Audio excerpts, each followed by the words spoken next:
Bonjour à tous, je suis ravi de pouvoir vous accueillir sur ce webinaire organisé par Axe Group en partenariat avec Sagis Informatique, qui est l'éditeur de la solution Zindoc qu'on va vous présenter aujourd'hui. Donc ce webinaire, il est axé sur la dématérialisation des factures fournisseurs principalement. Je vais juste vous demander de patienter quelques instants, le temps que tout le monde se connecte. Bon, écoutez, je pense que les derniers arrivants vont pas tarder à se connecter, donc on va pouvoir commencer. Donc, comme je le disais, merci déjà à tout le monde de s'être connecté et d'avoir pris un petit peu de temps pour nous rejoindre sur ce webinaire axé sur la démat et plus principalement sur la facture fournisseur. Tout au long de ce webinaire, on va avoir 3 intervenants que je vais vous présenter rapidement. Donc, les intervenants que vous allez avoir aujourd'hui avec nous, il va y avoir Michael Delporte, qui est l'expert solution dès l'éditeur Sagis Informatique. Donc, c'est l'expert métier au sein de l'éditeur.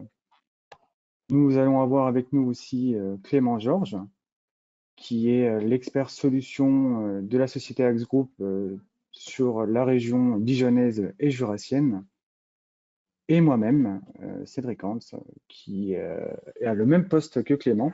Je suis l'expert solution et notre cœur de métier, c'est d'intégrer au sein de vos entreprises des solutions telles que Zindoc pour vous simplifier le traitement documentaire, que ce soit le traitement du document entrant ou sortant.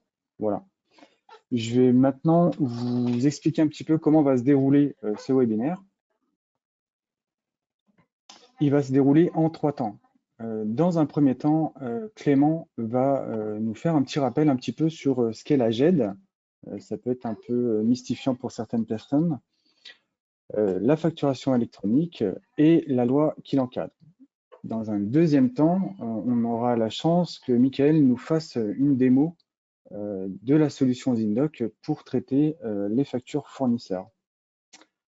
Et dans un troisième temps, Clément et moi-même allons vous montrer un petit peu tous les autres usages que Zindoc est capable de faire. Et on finira par un petit question-réponse.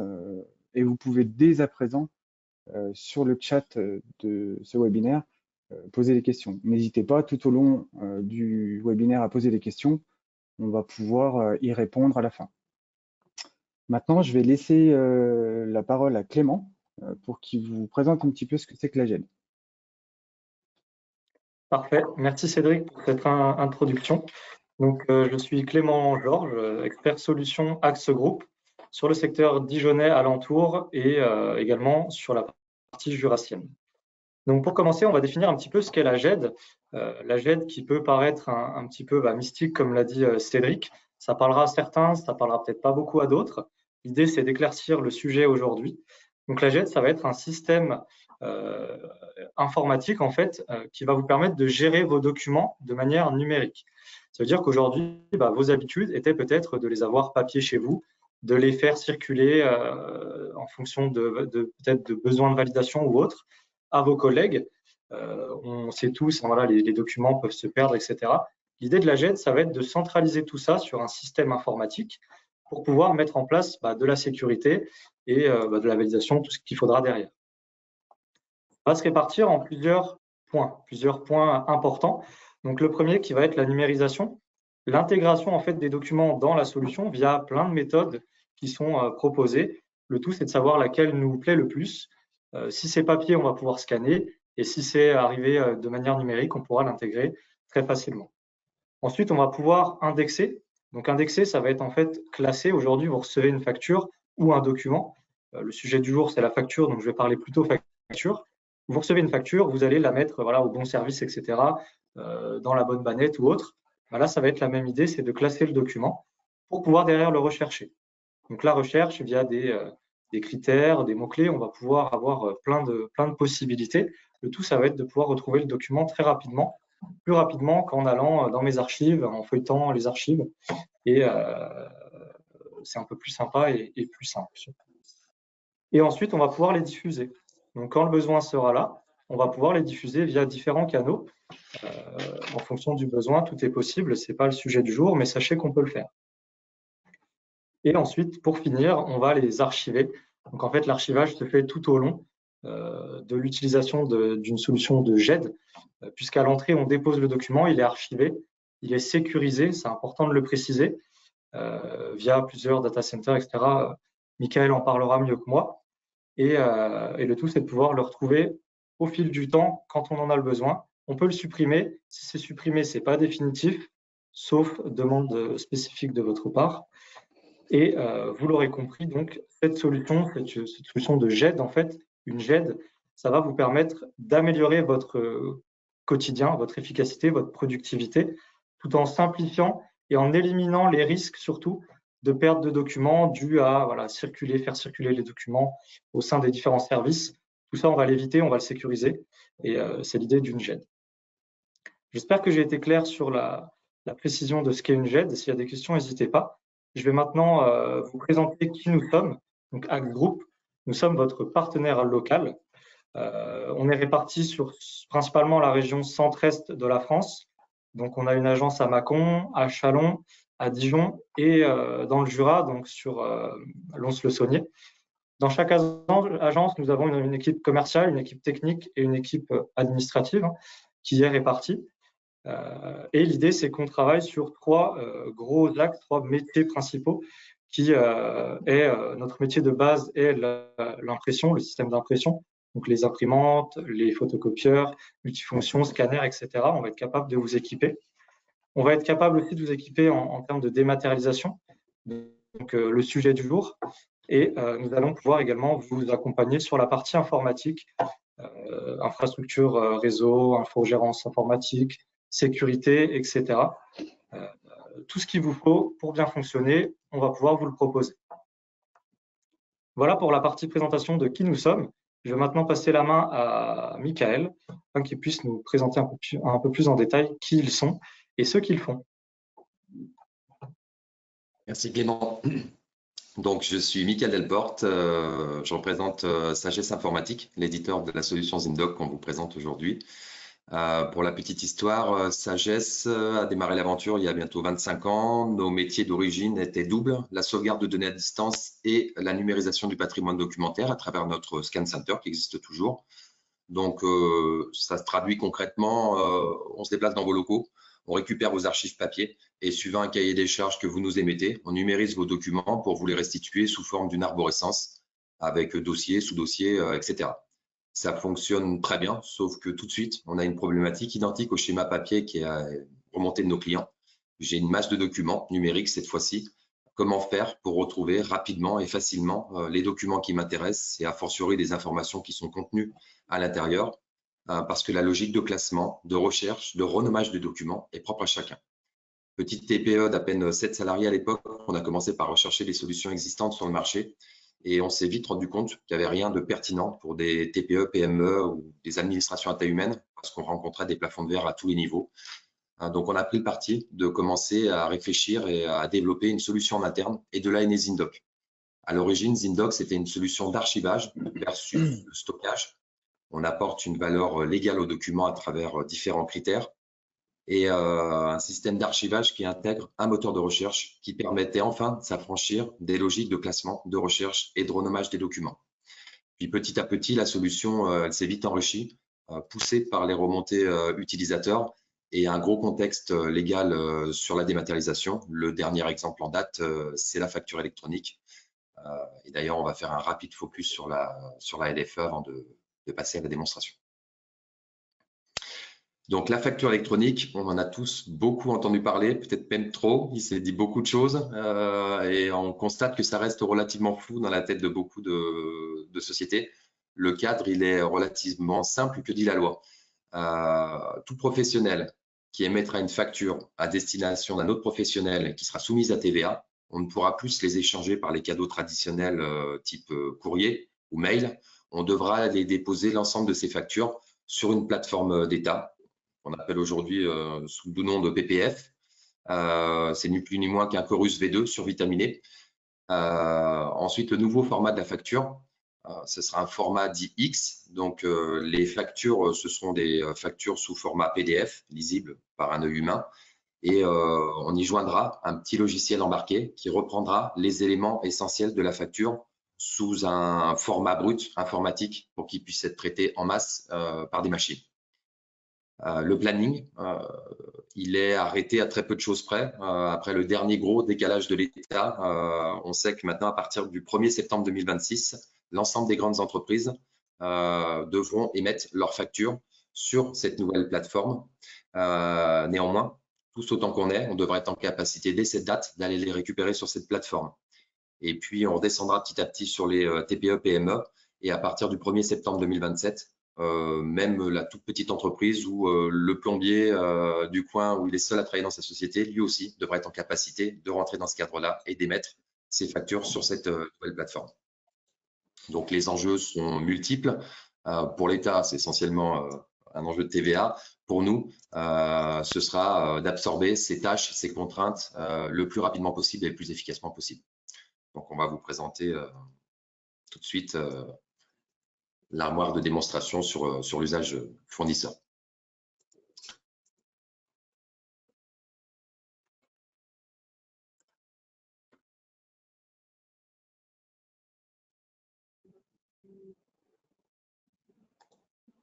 Voilà, là vous voyez la page de connexion de ZinDoc. Pourquoi? Parce que ZinDoc, c'est une solution qui est en mode SaaS, en mode hébergé. Et les prérequis pour accéder à ZinDoc, c'est simplement d'avoir une connexion Internet et un navigateur. Moi, j'utilise Chrome, mais vous pourrez utiliser celui dont vous avez l'habitude. Plusieurs avantages à ce parti pris technologique. Tout d'abord, il n'y a pas d'installation physique sur les ordinateurs et les serveurs qui devront y accéder. Un simple paramétrage. Si demain vous changez de matériel, il n'y a pas besoin de repayer pour réinstaller la solution. Et ça nous rend compatible avec tous les environnements, que vous soyez sous Mac, OS, Linux, ça n'a pas d'importance. Et enfin, on est accessible depuis n'importe quel support, que ce soit une tablette, un smartphone ou un ordinateur, peu importe, vous aurez accès à la solution partout, tout le temps, où vous soyez. Vous nous confiez vos documents, c'est une immense responsabilité et à ce titre, on met tout en œuvre pour sécuriser vos documents. Ils sont répliqués sur plusieurs data centers, physiquement distants les uns des autres, mais tous situés en France. C'est très important parce qu'on est soumis aux lois françaises. Il n'y a pas d'exploitation de vos documents et des données qui contiennent. Concrètement, on ne prend pas vos données. Plus globalement, c'est les mêmes normes de sécurité que quand vous vous connectez à vos comptes bancaires en ligne. Et pour vous connecter, justement, vous avez besoin d'un login et d'un mot de passe. Mon login, c'est mon adresse mail. Vous, ce sera la vôtre. Et le fait de se connecter à travers un identifiant, ça nous permet de mettre en place un des fondements de ZinDoc, qui est la gestion des droits. Et on va aller très loin parce qu'on va déterminer, utilisateur par utilisateur, qui a le droit de consulter un document et quel type de document, et qui a le droit d'amener une action sur ces documents et quel type d'action. Donc, il y en a certains qui n'auront qu'un simple droit de consultation.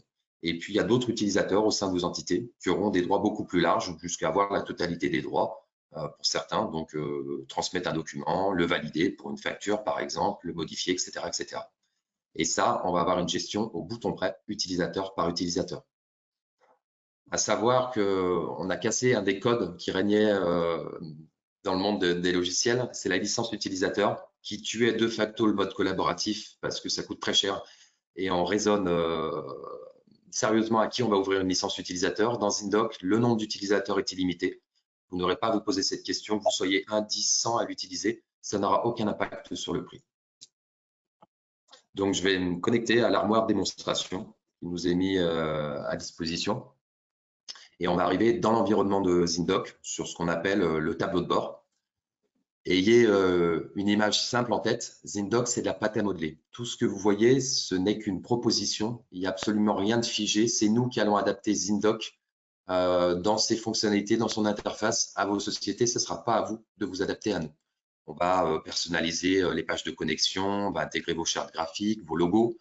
Et on aura aussi une personnalisation utilisateur par utilisateur. On a différentes fenêtres, comme le saviez-vous, ou dernier document ajouté. C'est vous qui choisirez, utilisateur par utilisateur, de faire apparaître ces fenêtres ou pas. Dans mon classeur en chiffres, ici, je vois que j'ai 242 documents dans mon classeur fournisseur. Et je retrouve ici la liste des classeurs qui sont présents dans mon armoire. Moi, j'en ai beaucoup pour les besoins de nos démonstrations, mais c'est vous qui choisirez combien de classeurs vous voulez avoir, comment vous les appellerez et à quelle logique ils répondront. Ici, sur la fenêtre Mon classeur, c'est essentiellement là qu'on va avoir une personnalisation utilisateur par utilisateur, puisqu'on va y retrouver des bannettes, les mêmes que vous avez sur vos bureaux. Et on fera en sorte de faire apparaître sur l'interface de chaque utilisateur uniquement les bannettes qui correspondent à des tâches qu'il a réalisées lui-même. Si moi, dans mon quotidien, je n'ai jamais de documents à classer, je ne verrai pas apparaître de bannettes documents à classer. À l'inverse, si je dois valider des documents, des factures par exemple, on aura une bannette ou un jeu de bannettes qui correspondent à la validation des factures. Nous, on en a proposé 2 et on les a appelés comme ça, mais c'est vous qui déterminerez encore une fois le nombre de bannettes que vous voulez, comment vous les appellerez et à quelle logique elles vont répondre. Sur la partie de gauche, c'est l'essence de Zindoc, c'est le moteur de recherche. C'est lui qui va vous faire gagner beaucoup de temps et c'est lui qui va vous permettre de vous affranchir des logiques de classement, de recherche et de renommage des documents. Il est constitué de ce qu'on appelle un plan de classement, des index. Et ces index, ils sont personnalisés entité par entité, classeur par classeur, pour ne voir apparaître que des index qui vous sont pertinents à vous pour classer, rechercher des documents. J'ai travaillé longtemps dans le bâtiment. Dans le bâtiment, on a un index qu'on retrouvera systématiquement, c'est la référence de chantier. Tout le monde part en référence de chantier. Pour prendre un autre exemple, dans un garage, un index essentiel qu'on retrouvera systématiquement, c'est le numéro d'immatriculation. Donc là, on a fait une proposition sur un schéma relativement récurrent, mais c'est vous qui déterminerez exactement le plan de classement que vous voulez voir apparaître. Je vais volontairement commencer par vous montrer comment on recherche un document dans Zindoc. Et ensuite, je vous montrerai les différentes méthodes de dépôt et la circulation, le workflow du document qu'on peut avoir au sein d'une entité. Donc, on va faire une recherche très simple, mais qu'on fait néanmoins tous les jours au quotidien. On va rechercher le document d'un fournisseur par son nom. C'est volontairement un nom composé, puisque les logiques de classement sont diverses. On va chercher un fournisseur qui s'appelle Mobilier Briac.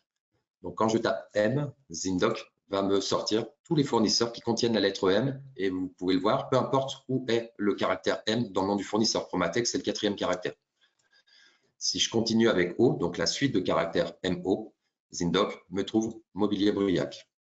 En revanche, ma logique de recherche à moi, c'est de le chercher à Briac. Si je tape BR, je le retrouve aussi.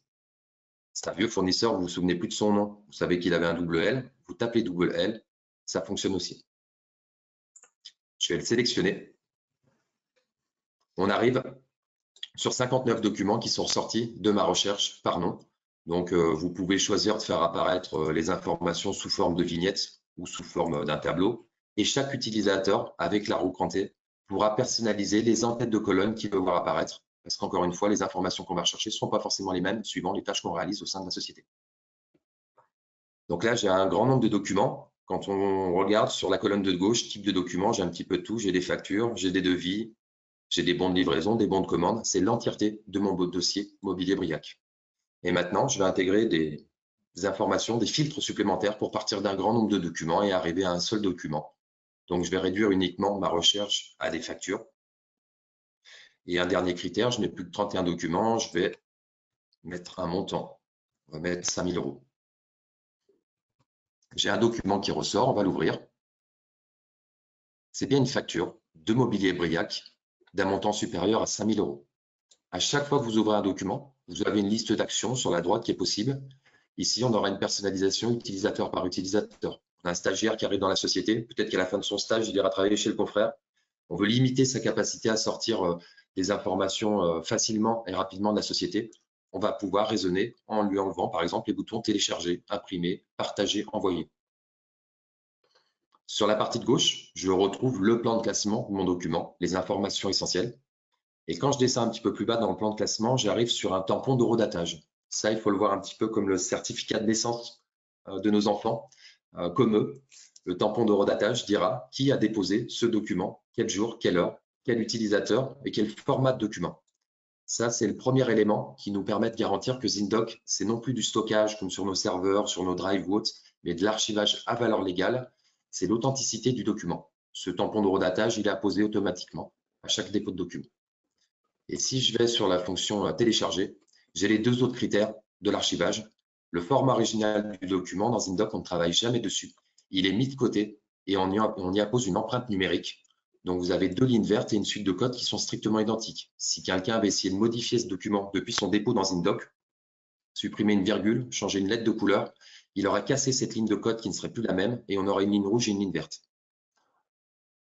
Le dernier élément, c'est la copie systématique. Tous les documents qui sont déversés dans InDoc, on en fait une copie systématique dans un format qu'on appelle le PDF-A et qui garantit la lisibilité sur le très long terme. Ça, c'est pour éviter le cas de figure qu'on a tous eu où j'ai un fichier Excel, j'essaye d'ouvrir des années après et le fichier ne veut pas s'ouvrir parce qu'il y a eu des mises à jour sur nos ordinateurs. On vous garantit de pouvoir ouvrir ces documents sur le très long terme.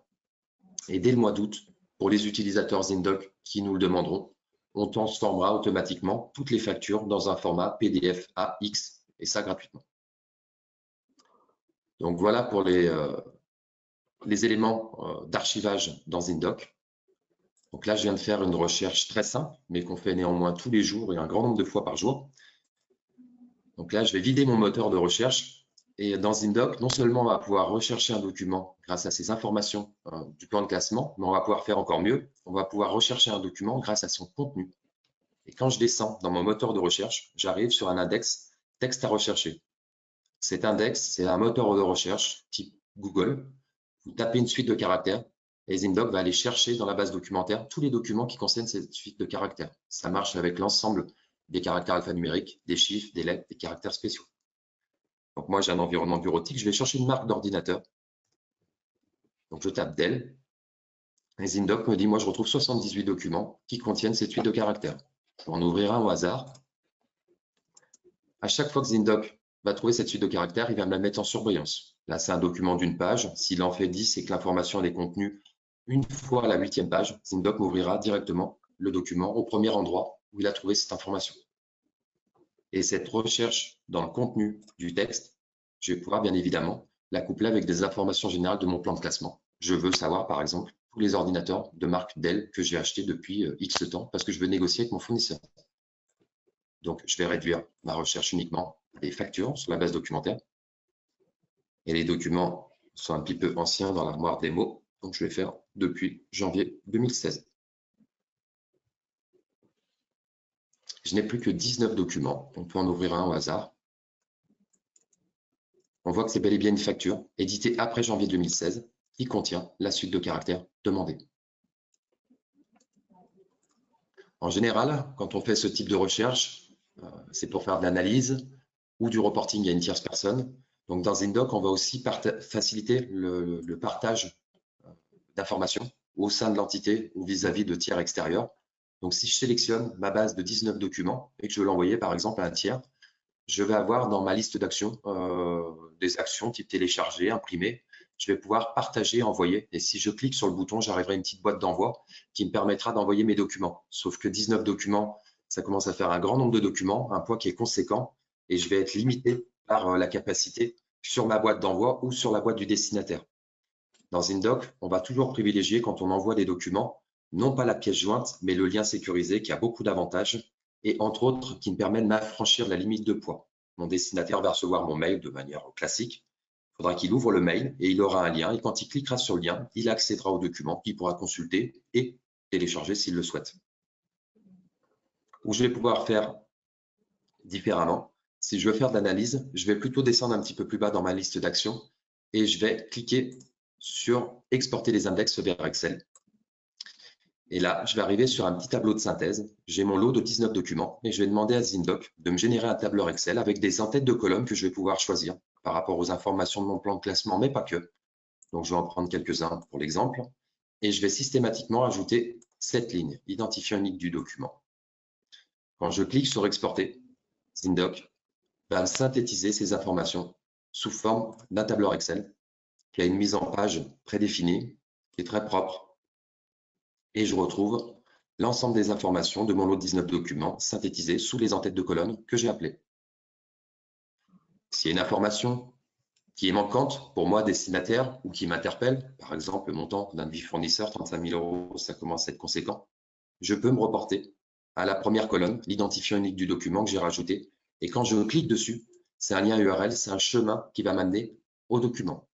Bien évidemment, ça c'est soumis à un droit. Si je suis un tiers extérieur à l'entreprise et que je ne suis pas identifié sur l'armoire comme un utilisateur à part entière avec login et mot de passe, je pourrai voir le tableur Excel, mais si je clique sur le lien URL, j'arriverai sur la page de connexion InDoc et je ne pourrai pas aller plus loin. Cette fonction d'export des index vers Excel, vous pouvez l'imaginer dans n'importe quel classeur, avec n'importe quelle typologie de document, et on peut la décliner sous forme d'un graphique, d'une courbe. J'occupe des fonctions RH au sein de la société. Je veux par exemple mesurer l'évolution de ma masse salariale d'une année sur l'autre ou d'un mois sur l'autre. Je vais plutôt faire appel à un graphique sous forme d'une courbe pour extraire des informations de mes documents. Donc, je vous ai montré comment on allait pouvoir rechercher un document dans Zindoc en s'affranchissant des logiques de classement, de recherche et de renommage, puisqu'on ne renommera plus des documents dans Zindoc, à travers les informations de mon plan de classement, à travers le contenu de mes documents, les deux, et comment on allait faciliter le partage et l'envoi d'un grand nombre de documents à travers le lien sécurisé et l'extraction d'informations de mes documents pour faire de l'analyse, pour négocier avec mes fournisseurs, etc., etc. Maintenant, les méthodes de dépôt, on va les voir ici. Elles sont multiples parce qu'encore une fois, on n'est pas là pour changer et révolutionner vos habitudes de travail. Si vous êtes là et que vous existez aujourd'hui, c'est que vos process, ils sont bons. On est simplement là pour vous amener de la fluidité, vous faire gagner du temps sur des tâches qui sont répétitives, chronophages et qui n'ont pas une grande valeur ajoutée, mais qu'on est néanmoins obligé de faire. Donc, les méthodes de dépôt, elles répondent à cet état d'esprit. Elles sont multiples pour que chacun ait pioché celle qui lui ira le mieux au quotidien. On a deux natures de documents. Le papier, qui petit à petit est voué à disparaître, mais on en a encore aujourd'hui de manière significative pour beaucoup. On est compatible avec l'ensemble des scanners du marché. Pour ceux qui ont une imprimante multifonction, alors ça marche mieux avec les imprimantes Dax Group, vous avez la possibilité de scanner vos documents. Il y a des possibilités de découpage automatique, donc vous pourrez scanner des lots de documents ou des documents un par un. Et pour ceux qui ont des imprimantes multifonctions, on peut même paramétrer un bouton directement dessus, de sorte à ce que quand vous scannez les documents et que vous appuyez sur le bouton, ça partira directement dans votre armoire et dans le bon classeur. On a une autre possibilité pour le format papier, c'est l'appareil photo. Aujourd'hui, c'est commun de voir au restaurant, par exemple, des gens sortir leur appareil photo et prendre en photo leur ticket de caisse. C'est qu'ils sont équipés de Zindoc ou d'une solution équivalente. Ils prennent le document, le justificatif en photo et ça part directement dans Zindoc et c'est archivé avec une valeur légale. Ça, c'était pour les méthodes de dépôt papier. Pour tout ce qui est numérique, les méthodes de dépôt, elles vont être multiples. On va pouvoir faire un dépôt direct. J'ai un document sur mon arborescence ou sur mon serveur. Je clique dans l'encadré, je me balade, je double-clique sur le document pour l'intégrer. Pour ceux qui travaillent avec des doubles et triples écrans, ils auront souvent tendance à utiliser le glisser déposé dans l'encadré. On a le dépôt par mail. Pour tout ce qu'on reçoit par mail, on aura la possibilité, à travers 3 adresses mail différentes, d'intégrer dans Zindoc soit le contenu du mail, ça peut être un enjeu pour ceux qui passent des commandes par mail, pour des confirmations de commandes par mail. On aura la possibilité sur une deuxième adresse de collecter la pièce jointe et la troisième et dernière adresse pourra collecter à la fois le contenu du mail et la pièce jointe. On l'a pas sur l'armoire de démonstration, mais on a ce qu'on appelle le collecteur de factures. Les grandes sociétés nous ont digitalisé depuis longtemps avant qu'on ait eu le temps de réagir. Elles émettent en masse leurs factures sur des plateformes et elles nous demandent à nous, leurs clients, de nous connecter avec nos logins et nos mots de passe et d'aller télécharger les factures qui nous concernent. C'est pénible, ça prend du temps, donc on peut vous faire gagner du temps sur cette partie-là. On va enregistrer vos identifiants et vos mots de passe et c'est Zindoc seul qui ira se connecter régulièrement sur ces plateformes, qui lira les factures présentes et qui intégrera dans Zindoc les factures qu'il ne connaît pas encore. On a encore l'imprimante virtuelle, ça marche depuis n'importe quel logiciel. Vous faites fichier, imprimer, et vous, au lieu de choisir PDF ou l'imprimante de votre bureau, vous choisirez Zindoc. On a aussi des dossiers scrutés. Pour certains utilisateurs, ça peut être judicieux. J'ai mes commerciaux, ils n'auront aucune action dans Zindoc, sauf éventuellement déposer leur bon de commande. Je ne veux pas leur créer un accès type login et mot de passe, parce qu'il n'y a pas un grand intérêt. Par contre, on va leur mettre un petit dossier scruté sur leur ordinateur, leur serveur. Il faut un glisser-déposer dedans pour intégrer des documents. Demain, avec la nouvelle plateforme, on sera en capacité de tout faire en automatique, comme on le fait avec Chorus aujourd'hui. On a un connecteur. C'est Zindoc seul qui ira se connecter à intervalles très réguliers sur ces plateformes, qui tapera vos logins et vos mots de passe, qui regardera les factures qui vous concernent et qui intégrera les éléments que vous ne connaissez pas encore. Et pareil, dans le sortant, on aura la capacité d'aller déposer en automatique et en masse tous les documents sur ces plateformes. Donc voilà pour les différentes méthodes de dépôt. Tous les documents qu'on déposera, peu importe la méthode de dépôt, Ils arriveront dans une bannette que nous, on a appelée document à classer. Vous l'appellerez comme vous voulez. Et dès lors, il s'est passé déjà beaucoup de choses. Parce que comme disait Clément un petit peu plus tôt, Zindoc, c'est une sauvegarde à proprement dite, puisque vos documents sont répliqués sur plusieurs data centers, physiquement distants les uns des autres. Ils passent par les antivirus de chaque data center plus celui de Zindoc. Si un document qui est verrouillé, il sera éjecté de la chaîne de traitement et on sera averti en tant qu'administrateur, les différents administrateurs seront avertis. Les documents sont archivés avec une valeur légale, donc tampon de redatage, empreinte numérique sur le format original, copie en PDF-A ou PDF-AX très prochainement. Et ils sont entièrement ossérisés, c'est-à-dire que même si vous êtes parti en vacances et que vous revenez de vacances et que vous avez 200 documents dans votre bannette documents à classer, ils auront été ossérisés, donc c'est la capacité de la machine à lire des caractères numériques, et vous pourrez tout de même les rechercher grâce à leur contenu, grâce au moteur de recherche plein texte.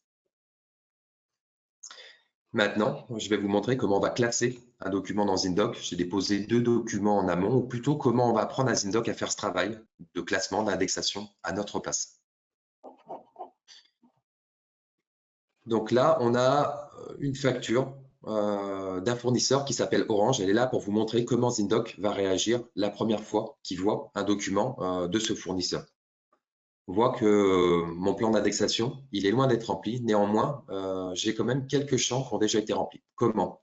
Le nom du fournisseur, non seulement Zindoc l'a lu sur la facture, vous voyez, à chaque fois que ma souris passe sur un caractère numérique, ça passe en surbrillance, c'est que l'ossérisation fonctionne. Ça ne marche pas à l'inverse avec le manuscrit, trop de manières différentes d'écrire, et on ne peut lire aussi l'orange qui est contenu dans le logo parce que c'est une image. Il a trouvé que le fournisseur c'était Orange parce qu'il y a un numéro de SIRET sur la facture. Zindoc a lu le numéro de SIRET, on est connecté à la base SIRET France et en le rapprochant, il a vu que ce numéro de SIRET correspondait à Orange et il a donc rempli le champ nom du fournisseur. Les montants qu'on peut voir ici, hors taxes, TVA, TTC, non seulement il les a lus sur la facture, mais Zindoc est doté d'un calcul de cohérence et à partir du moment où le montant hors taxes plus le montant de TVA est égal au TTC qui est lu, il sait qu'il ne se trompe pas et il me remplit ses champs. Maintenant, on va remplir les champs qui n'ont pas été trouvés de manière automatique. On a une liste déroulante pour la typologie de documents. Je pourrais sélectionner un des documents. Je pourrais le taper à la main. Mais ce qui m'intéresse, c'est d'apprendre à Zindoc à faire ce travail à ma place. Donc, quand je me reporte sur l'information sur le document, le fait de cliquer, ça va permettre à Zindoc de géolocaliser cette information sur le masque de facture d'Orange qui est toujours le même. La référence du document, elle est ici, elle est longue, donc la taper, c'est long, ça prend du temps, mais en plus, c'est source d'erreur. Le fait de cliquer, ça permet de réduire les erreurs en gagnant du temps. La référence de commande, il n'y en a pas, c'est lié à un contrat. Les dates, on est en capacité de lire tous les formats de dates. Je vais lui apprendre, par exemple, à la lire ici pour ce fournisseur. La date d'échéance, un véritable enjeu, 8 juillet 2022. Et je vais mettre un valideur pour l'exemple. Donc chez nous, le valideur, c'est Georges Sand. Pour certains qui n'ont pas intégré la compétence comptable en interne, leur travail s'arrêtera ici, c'est indexer, classer le document. Et ensuite, pour tout ce qui est ventilation comptable, c'est leur cabinet comptable qui pourra prendre la main et ventiler les écritures comptables. Encore une fois, le nombre d'utilisateurs étant illimité, quasiment la totalité des sociétés qui ont Zindoc et qui n'ont pas intégré cette compétence créent un accès à leur expert comptable avec login, mot de passe, sous couvert d'une gestion des droits. Il ne verra que ce dont il a le droit de voir et il aura une liste d'actions, de droits d'actions sur les documents. Pour ceux qui ont intégré la compétence comptable, comme pour les informations du général du plan de classement, on va apprendre à Zindoc à ventiler les écritures comptables à notre place. Donc rassurez-vous, on ne va pas vous remplacer, il n'y a pas d'intelligence comptable dans Zindoc. On intègre votre plan comptable et on va apprendre à Zindoc à ventiler les écritures à notre place. Donc le compte de tiers, il l'a trouvé. Le montant hors taxe, il l'a trouvé ici. Je vais lui indiquer un compte de charge. Pardonnez-moi, je ne suis pas comptable. Je vais indiquer le 626. Et maintenant, je vais mettre le compte de TVA. C'est de la TVA à décaisser. Pour ceux qui font de l'analytique, on a la possibilité avec le petit menu burger ici d'intégrer votre plan analytique. Nous, on présente quelques axes analytiques, mais c'est vous qui nous direz quels axes analytiques vous avez chez vous et à quelle logique ils répondent. Et pareil, Zindoc, par mimétisme, nous observera faire et reproduira ensuite pour les documents suivants ce qu'il nous aura observé faire les premières fois. Les modes de règlement, on les voit ici. Dans la vraie vie, ce serait plus un prélèvement automatique, mais pour les besoins de la démonstration, on le met en virement. Donc là, j'ai fini ce travail d'indexation et de ventilation de mes écritures comptables. Et le deuxième document, c'est un document de micro-informatique. Il est là pour vous montrer comment Zindoc réagit une fois qu'il m'a regardé faire ce travail de classement un certain nombre de fois. Pour les informations générales du plan de classement, on dit que c'est entre 3 et 5 fois. Et pour la partie comptabilité, dès la deuxième fois, il me proposera ce qu'il m'aura observé faire. S'il y a une subtilité comptable, et c'est là, par le gain de temps que vous aurez eu d'une manière générale, vous pourrez vous concentrer sur toutes ces subtilités comptables et dire, par exemple, pour ce document-là, effectivement, il m'a proposé le 604 parce que c'est comme ça que c'est présenté dans mon plan comptable, mais c'est une petite subtilité, je vais lui induire une erreur. Et Zindoc vous observera faire cette correction et vous la proposera la fois suivante. Donc, arrivé à un certain temps, votre travail, c'est simplement de jeter un œil et de cliquer sur le bouton enregistrer pour suivant. Dans l'absolu, on pourrait zapper cette étape-là, mais le tout automatique, on ne le prône pas. On aime bien qu'à un moment ou à un autre, il y ait un humain qui contrôle les éléments et qui fasse une action de clic. Néanmoins, traiter une facture, ça vous prendra quelques secondes. J'avais 2 documents dans ma bannette documents à classer. Ma bannette s'est vidée et maintenant, les documents vont suivre le workflow que vous nous indiquerez dans votre société. La loi dit, je reçois une facture, je devrais immédiatement l'exporter en comptabilité. On n'est pas là pour porter des jugements de valeur, on est là pour coller à vos process. Et dans la vraie vie, 90% des entreprises fonctionnent différemment. Avant d'exporter une facture en comptabilité, ils vont vouloir les valider. Il y a différentes méthodes de validation qui sont possibles. Pour ceux qui ont commencé à s'équiper de différents outils ou qui travaillent avec des fournisseurs qui sont déjà en partie digitalisés, la comparaison de montant bas de page, c'est quelque chose qui est de plus en plus répandu. Je reçois une facture d'un fournisseur avec un montant bas de page. J'ai mis une commande en bonne et due forme avec un document qui contient lui aussi un montant bas de page. Ma première validation, ce sera rapprocher les 2 montants et vérifier qu'ils sont identiques. Dans Zindoc, on va pouvoir dire je veux que soit isolé dans une bannette que nous on a appelé facture à rapprocher, uniquement les factures qui présentent un écart dans le montant bas de page avec un autre document comme ma commande ou l'accusé de réception de commande que j'ai eu mon fournisseur. C'est le cas pour 10% des factures. Je ne veux pas perdre mon temps à toutes les contrôler. Je veux juste passer du temps sur les 10% de factures où j'ai un écart. La deuxième méthode de validation qui est très courante, la plus répandue aujourd'hui, c'est une validation visuelle. J'ai ici 2 bannettes pour valider mes documents. Je vais retrouver mes factures d'Orange et de micro-informatique. Donc la facture d'Orange, c'est toujours le même montant. Je jette un œil, je sais que le montant est bon par habitude. Je vais avoir la possibilité d'ajouter un tampon. Les tampons sont entièrement paramétrables. On a fait simple, on en a proposé 3. C'est vous qui choisirez combien de tampons vous voulez avoir, les codes couleurs. On peut même mettre votre photo à côté si vous le souhaitez. Donc, moi, je vais mettre mon tampon validé. On a un eurodatage systématique sur tout ce qu'on fait. On sait qui a posé le tampon tel jour, telle heure. Il faut savoir que dans Zindoc, on a une traçabilité complète. On ne peut réaliser aucune action sur un document, qui que ce soit, sans que ce soit historisé. Et comme l'a dit Clément tout à l'heure, effectivement, vous pouvez supprimer un document. Il sera supprimé de votre interface, mais il pourra être restauré, si ça a été une manipulation par erreur, par les techniciens d'Axe Group. Le seul moyen d'effacer complètement un document, et ça c'est pour vous protéger d'un collaborateur peu scrupuleux, ce serait que votre dirigeant envoie un courrier recommandé directement à notre dirigeant chez Sagesse Informatique au siège. Donc là, je vais passer au document suivant et lui, pour l'exemple micro-informatique, je vais le refuser. Donc je vais y apposer un tampon litige. Et puisque la personne qui va refuser ce document n'est pas forcément la même qui expliquera au fournisseur pourquoi on ne réglera pas sa facture, on va avoir la possibilité dans Zindoc soit d'ajouter une note et de mettre un certain nombre d'informations dessus, soit de passer par ce qu'on appelle le chat documentaire. Et ça, c'est très répandu quand on commence à avoir une structure où on a différents services, lorsqu'on souhaite avoir une traçabilité sur le long terme et garder les échanges qu'on aurait pu avoir sur ce document, ou qu'on a des collaborateurs très jeunes, on va pouvoir taguer une personne, @Cédric, @Clément, et lui demander s'il est OK avec cette facture. Et lui, il aura une bannette qu'on a appelée, nous, document pour lequel je suis notifié. Le document arrivera sur cette bannette et tant qu'il n'aura pas traité cette notification, il restera sur cette bannette. Dès qu'il l'aura traité, ça reviendra automatiquement à la personne qui l'avait notifié. Donc, encore une fois, chacun ira piocher les méthodes de validation, les méthodes de communication qui correspondent le mieux à ses habitudes de travail, à ses sensibilités.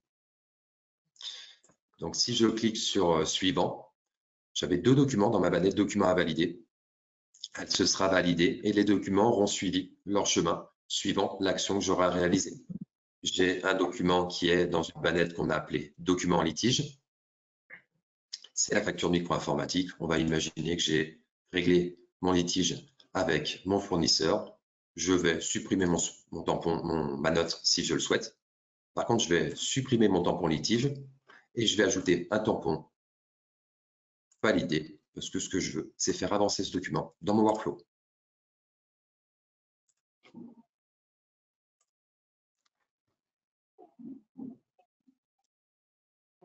Donc maintenant que j'ai classé mes documents, que je les ai validés, il va falloir que j'exporte ces documents en comptabilité. Les écritures comptables qui ont été faites dans ZinDoc, on ne va bien évidemment pas vous demander de les retaper dans votre logiciel comptable. Donc l'ensemble des documents qui ne seront pas exportés en comptabilité, j'arriveront dans une banette que nous on a appelée facture exportable. J'ai mes 2 documents qui sont arrivés ici. Je vais les sélectionner. Et dans ma liste d'actions, je vais appuyer sur l'action Générer les écritures. Nous, on l'a présenté sous EBP parce que c'est ce qu'on utilise chez Sagesse Informatique, mais on est compatible avec l'ensemble des logiciels comptables, sauf un, Berger-Levrault, pour ne pas le nommer, parce qu'on n'arrive pas à obtenir le langage qui est attendu par Berger-Levrault. Mais on fonctionne sous un schéma qui est très fiable, un fichier plat. Donc, on a simplement besoin de savoir le langage qui est attendu par votre logiciel comptable pour que les bonnes informations aillent se loger au bon endroit de manière automatique et en masse. Donc, quand je clique sur Générer les écritures, j'arrive sur un petit tableau qui est truffé d'erreurs pour vous montrer comment va réagir ZinDoc en fonction de différentes situations. Là, je vois que j'ai un document qui est exportable, un document qui n'est pas équilibré. J'ai mes totaux débits et crédits, le nombre de mouvements. On a une détection de doublons dans ZinDoc en entrée, en dessous de la banette documents à classer. On a systématiquement une deuxième banette documents en doublon. Pourquoi? Il y a beaucoup de fournisseurs aujourd'hui qui vous envoient leurs factures en double. C'est pénible. Et ça, c'est ZinDoc qui les isolera à part. Il va lire les factures et il va vous dire, attendez, cette facture, elle est strictement identique à une facture que je connais déjà. Je l'isole dans une banette documents en doublon. C'est vous qui déciderez de les effacer ou pas. Et on a une deuxième détection de doublons au moment d'exporter les écritures en comptabilité qui n'est pas bloquante, mais qui vous est indiquée. Donc, quand un document est équilibré, on a fait simple, encore une fois, c'est toujours très visuel et très intuitif. On a une pastille qui est verte avec une coche. Quand on a un problème quelque part, quel qu'il soit, on a généré volontairement une erreur, on a une pastille rouge avec une alarme. J'ai la possibilité de cliquer sur le document ici et de revenir sur mes écritures comptables, puisque je ne les ai pas encore exportées en comptabilité, je peux les modifier. Ou alors, c'est vendredi soir, j'ai un lot de documents qui est prêt, je veux exporter tout ce qui est OK en comptabilité, je reviendrai lundi matin sur les documents qui posaient problème. Je décoche le document, j'ai mon bouton valider qui apparaît. Et lorsque je clique dessus, on va demander à ZinDoc de générer ce qu'on appelle un fichier plat. Donc, c'est parfaitement imbuvable pour le commun des mortels, mais c'est parfaitement compréhensible par votre logiciel comptable. Et ça, c'est nos services et non pas nos partenaires qui vont se rapprocher de vous et en collaboration avec Axe Group qui vont définir exactement le mappage, les informations qui sont attendues par votre logiciel comptable, le code journal, la date, les libellés, les montants, pour que les bonnes informations aillent se loger au bon endroit. Ce petit fichier plat, je fais un glisser-déposer dans le module d'import de mon logiciel comptable et le travail est fait. Maintenant qu'on a classé nos documents, qu'on a exporté nos écritures en comptabilité, il nous reste à payer nos fournisseurs. Et pour tous ceux qui payent leurs fournisseurs en virement, on pourra aussi vous faire gagner du temps. Il y a ceux qui se connectent sur leur espace bancaire en ligne et qui vont saisir les ordres de virement un par un. On va pouvoir isoler, grâce à la lecture du mode de règlement qu'on aura indiqué, tous ces documents dans une banette qu'on a appelée facture à payer en moins de 7 jours. Cette banette, d'ailleurs, c'est souvent la banette la plus regardée par les dirigeants. Ils veulent savoir ce qu'ils vont sortir en trésorerie dans quelques jours parce qu'on arrive à la fin du mois et ce qui va rentrer à l'inverse dans leur trésorerie, dans leur classeur client. Donc là, je vais sélectionner mes 2 documents et sur le même principe que les écritures comptables, je vais sélectionner l'action générer les fichiers CEPA et on aura la possibilité dans InDoc de générer un fichier de virement au format CEPA qu'on enverra dans son espace bancaire en ligne pour donner ordre à notre banque de payer un nombre de fournisseurs illimité à des dates et à des montants déterminés. Donc, je sélectionnerai la totalité ou les fournisseurs un par un que je souhaite régler. J'aurai bien évidemment la possibilité pour ceux qui ont plusieurs comptes débiteurs de choisir les comptes débiteurs facture par facture en fonction de l'état de ma trésorerie. Et quand je clique sur générer l'export, même principe, je vais générer mon petit fichier et je vais faire un glisser-déposer dans le module d'entrée de mon espace bancaire en ligne.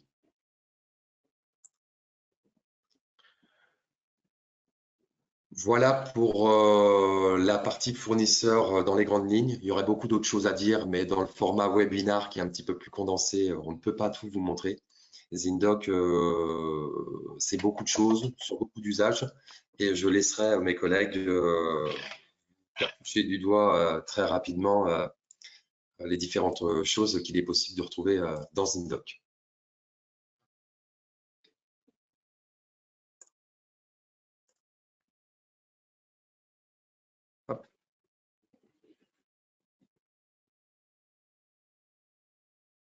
Donc tout d'abord, merci à Mickaël pour la démonstration qu'il nous a faite sur la partie fournisseur.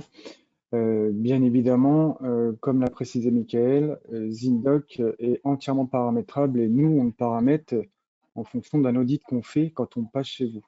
Voilà. On a accès sur la facture fournisseur, mais il y a bien d'autres usages qu'on va vous présenter maintenant, rapidement.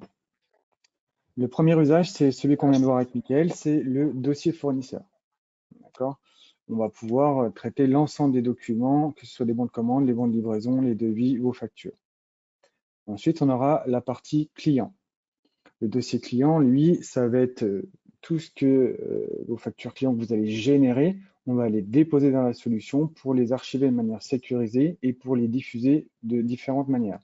Ça peut les déposer sur le portail Chorus en automatique, les envoyer par mail ou bien directement par courrier postal en partant depuis ZinDoc. Un autre usage qui est souvent utilisé, c'est la partie RH. On va pouvoir traiter les bulletins de salaire. On va déposer en masse dans ZinDoc, on va découper par matricule, on va déposer directement les bulletins de salaire dans le coffre-fort du salarié. On pourra traiter et gérer les notes de frais, les contrats de travail, les attestations de médecine du travail, bref. On va pouvoir gérer l'ensemble des documents qui sont liés aux collaborateurs. Je vais laisser la main à Clément pour qu'il vous présente rapidement les 3 grands autres axes qu'on utilise régulièrement dans ZinDoc. Merci. Donc, on va continuer sur la partie écriture comptable. Donc, Mickaël a présenté. Toutes les écritures que vous allez faire sur les factures donc dans ZinDoc vont être bien évidemment retranscrites dans votre comptabilité via le module d'export. Ensuite, on va avoir la signature électronique. Donc, on va être capable de faire signer n'importe quel type de document dans la solution, à l'exception des actes notariés et ce genre de documents un peu plus importants. Mais les devis, contrats commerciaux, contrats de travail, ce sera sans problème. Ensuite, on va avoir pour finir la partie archivage électronique. Donc, comme on l'a évoqué et comme Mickaël l'a précisé, avec le tampon d'eurodatage, le système d'encryptage sur le document, etc., pouvoir prouver que votre document a été archivé, qu'il a été suivi et qu'il répond toujours aux différentes normes qu'il est censé répondre. Donc voilà, sur la partie usage courant, c'est les plus courants. Vous l'aurez compris, on peut déposer n'importe quel type de document dans la solution, dans ZinDoc. L'idée, ça va être de vous poser la question, quelle partie me fait perdre du temps aujourd'hui? Sur quelle partie j'ai des soucis d'organisation, de perte de documents, de perte de temps au niveau de la validation? Et on va pouvoir intégrer ces documents dans la solution. Le but, c'est que n'importe qui pourra les consulter si on a décidé qu'ils en aient les droits et surtout de n'importe où. Donc voilà, l'idée, c'est une solution pour centraliser vos documents et vous faire gagner du temps au quotidien, vous rapporter du confort de saisie, du confort de travail et un accès de partout à l'information. On a fini pour cette présentation des différents usages les plus courants. On va passer sur la partie questions-réponses. Donc, c'est le moment de prendre vos claviers et de nous poser des questions si vous en avez. On va y répondre avec plaisir.